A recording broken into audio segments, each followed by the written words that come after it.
একটা প্রগল্ভতা। আমি আশ্চর্য হয়ে যাই। গতকালকে ঠিক আনুমানিক বিকাল ৩টা ৩০ একটি সংবাদ সম্মেলন হয় তুহিনের হত্যাকাণ্ড নিয়ে প্রেস ক্লাবের সামনে। ঠিক সেই সংবাদটি সংগ্রহ করছিলাম। এমন অবস্থায় আমরা গণমাধ্যম কর্মী সবাই ওখানে ছিলাম।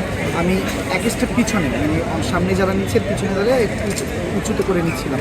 ঠিক সেই অবস্থায় এসেই দেখি চিলে যেমন থাবা দিয়ে যেমন কোনো কিছু নিয়ে যায়, ওরকম ফোনটা নিয়ে দৌড় দিল।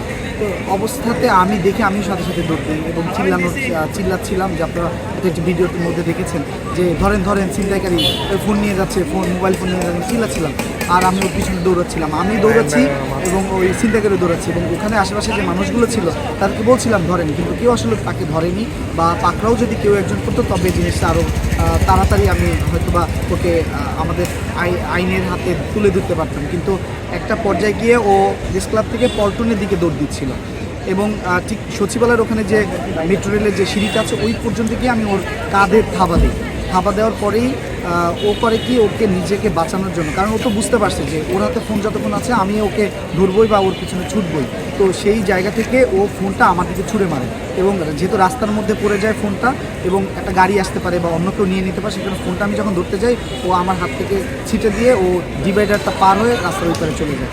এবং পরবর্তীতে আমার অন্যান্য সহকর্মীরা যারা কলিগরা রয়েছেন তারা দৌড়ে এসেছেন এবং এসে তারা এই বিষয়টি নিয়ে খুবই উদ্বেগ প্রকাশ করেছেন। এবং সেই সাথে একটি বিষয় লক্ষণীয় যে ওখানে থাকা যে মানুষগুলো যাদেরকে বললাম যে ধরেন তারা যদি অনেক আগেই ধরতো বা একটু সামনের দিকে এগিয়ে আসতো তবে কিন্তু পালানোর এই সুযোগটা পেত না, বা ওর মধ্যে একটা ভয় ভীতি সৃষ্টি হতো। কারণ ওরা তো বুঝতেছে যে আমরা অন্যায় করলে সেটা আসলে কেউ আমাদেরকে থামানোর মতো নেই, আইনের হাতে কেউ আমাকে তুলে দিচ্ছে না, একটা ফোনের জন্য কে মামলা করবে বা যে কোনো কিছু ছোটোখাটো বিষয় কেউ করে না। তো এই জন্য ওরা এই কাজগুলো প্রতিনিয়তই করছে, সেটা আমার মনে হয়। তবে সকলের উচিত যে সবার জায়গা থেকে সচেতন হওয়া, কারণ আইনশৃঙ্খলা বাহিনী আছে, তারা কাজ করছে, তবে তারা আরও বেশি কাজ করা উচিত এবং সেই সাথে আমরা যারা নাগরিকরা রয়েছি তাদের আরও বেশি সচেতন হওয়া উচিত। এবং সেই সাথে আপনারা দেখবেন যে 5ই আগস্টের পরে আইনশৃঙ্খলা বাহিনী ছিলই না, তখন কিন্তু সকলেই যার যার জায়গা থেকে আমরা অন্যায় প্রতিবাদ করেছি, রাত্রেবেলা পাহারা দিয়েছি, ঠিক তেমনটাই এই বাংলাদেশ আমাদের উচিত সকলের জায়গা থেকে যে কোনো অন্যায় প্রতিবাদ করা।